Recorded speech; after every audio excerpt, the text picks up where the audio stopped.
بسم اللہ الرحمن الرحیم۔ السلام علیکم ورحمۃ اللہ وبرکاتہ۔ حامد و مسلین اما بعد،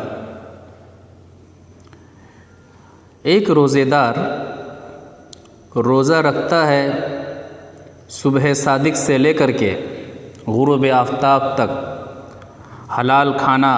نہیں کھاتا ہے، حلال پانی نہیں پیتا ہے، یعنی بھوک و پیاس کو برداشت کرتا ہے، مگر جھوٹ بولنا نہیں چھوڑتا ہے، جھوٹ پر عمل کرنا نہیں چھوڑتا ہے۔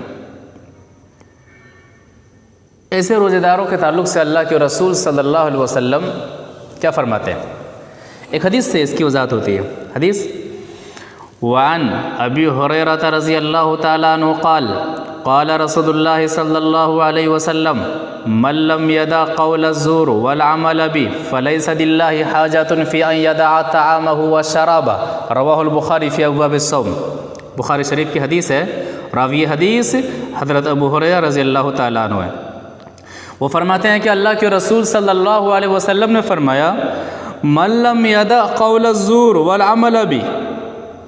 جو جھوٹ بولنا نہ چھوڑے، جو جھوٹ پر عمل کرنا نہ چھوڑے، فَلَيْسَ لِلَّهِ حَاجَةٌ فِي أَن يَدَعَ طَعَامَهُ وَشَرَابَهُ، تو کھانا حلال پانی چھوڑ کر کے بھوک اور پیاس برداشت کرنے والے روزے دار کے روزے کی کوئی اللہ تبارک و تعالیٰ کو ضرورت نہیں ہے۔ یعنی اللہ تبارک و تعالیٰ کے یہاں ایسا روزہ جو جھوٹ میں ملوث ہو کر کے جائے، جو جھوٹ پر عمل ہو کر کے ملوث ہو کر کے جائے، ایسے روزے کی کوئی حاجت نہیں ہے، ایسے روزے کی کوئی ضرورت نہیں ہے۔ روزہ اتنا اہم معاملہ، اس کے بارے میں اللہ تبارک و تعالیٰ فرماتا ہے کہ روزہ میرے لیے ہو اور میں ہی اس کا بدلہ دوں گا۔ حدیث کہتی ہے کہ آدمی جھوٹ بولے روزہ رکھے، جھوٹ پر عمل کرے روزہ رکھے، تو جھوٹوں کے روزے کی کوئی قدر و منزلت رب العالمین کے پاس نہیں ہے۔ جھوٹ کیا ہے؟ اکبر الکبائر، یعنی گناہ کبیرہ نہیں، گناہ اکبر ہے۔ بڑے بڑے گناہوں میں سے سب سے بڑا گناہ کبیرہ نہیں، گناہ اکبر ہے۔ لہذا جھوٹ، ایک روزے دار آدمی روزے دار ہو جھوٹا ہو، آدمی روزہ بھی رکھے اور جھوٹ پر عمل کرے، نہیں، ایسا نہیں ہونا چاہیے۔ اگر ہم چاہتے ہیں کہ ہمارا روزہ کل قیامت کے روز ہمارے حق میں سفارش کرے، ہمارا روزہ ہمیں رحمت سے قریب کر دے، ہمارا روزہ ہمیں رب کی جانب رجوع کرنے کی جانب لے جائے، تو ایک روزے دار کو چاہیے کہ وہ جھوٹ بولنا چھوڑ دے، جھوٹ پر عمل کرنا چھوڑ دے، اور یہ ایسی پریکٹس اور یہ ایسا مشق ہونا چاہیے کہ پھر زندگی بھر آدمی سچا بن کر کے زندگی گزارے۔ اسی طرح سے اسی تعلق سے اور ایک حدیث کو اگر ہم سامنے رکھتے ہیں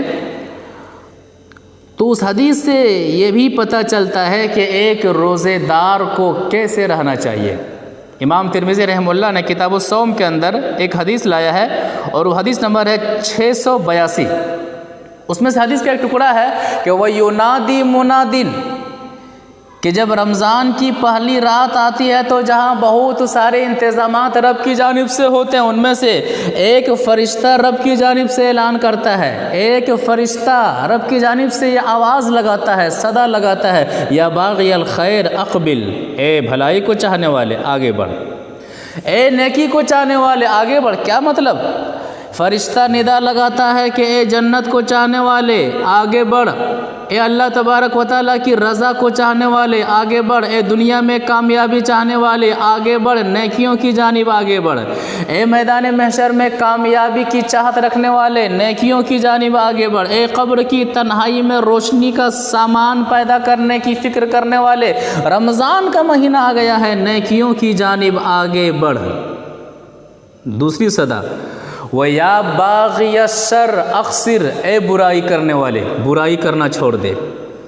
اے رب کو ناراض کر کے زندگی گزارنے والے رب کو ناراض کرنا چھوڑ دے۔ رمضان آ گیا ہے، ایک قرآن و حدیث کے خلاف زندگی گزارنے والے قرآن و حدیث کے مطابق زندگی گزار،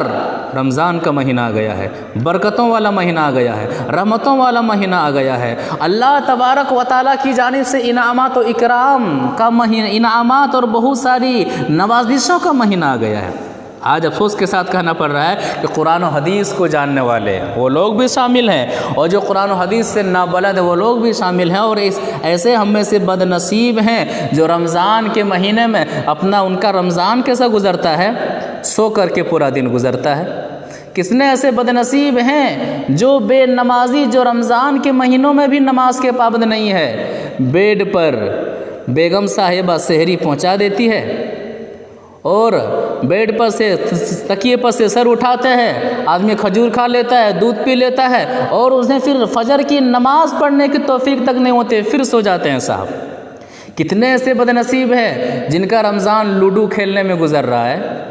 کتنے ایسے بد نصیب ہیں جن کا رمضان تاش کے پتے بکھیرنے میں گزر رہا ہے، کتنے ایسے بد نصیب ہیں جن کا رمضان جوا کھیلنے میں گزر رہا ہے، کتنے ایسے بد نصیب ہیں جو رمضان کے ایام کو لوڈو کھیلنے میں، رمضان کے ایام کو کیرم بورڈ کھیلنے میں گزار رہے ہیں، کتنے ہمارے ایسے بد نصیب نوجوان ہیں جو پب جی گیم میں اپنا رمضان ضائع کر رہے ہیں اور دوسرے کھیل تماشوں میں اپنا رمضان ضائع کر رہے ہیں۔ لہٰذا حدیث کو سامنے رکھیں تو حدیث ایک مسلمان کو دعوت فکر دیتی ہے کہ ہمارا روزہ شریعت کے مطابق گزرنا چاہیے، رمضان کے جو ایام ہیں قرآن و حدیث کے مطابق گزرنا چاہیے۔ اگر رمضان کا مہینہ چلا گیا اور ہماری بخشش نہ ہو سکی تو ایسے شخص پر ہلاکت و بربادی ہے، اور ایسا شخص ہلاک ہو جائے، برباد ہو جائے، فرشتے کی آمین ہے اور فرشتے کی بد دعا ہے، اور اللہ کے رسول صلی اللہ علیہ وسلم کی اس پر آمین ہے۔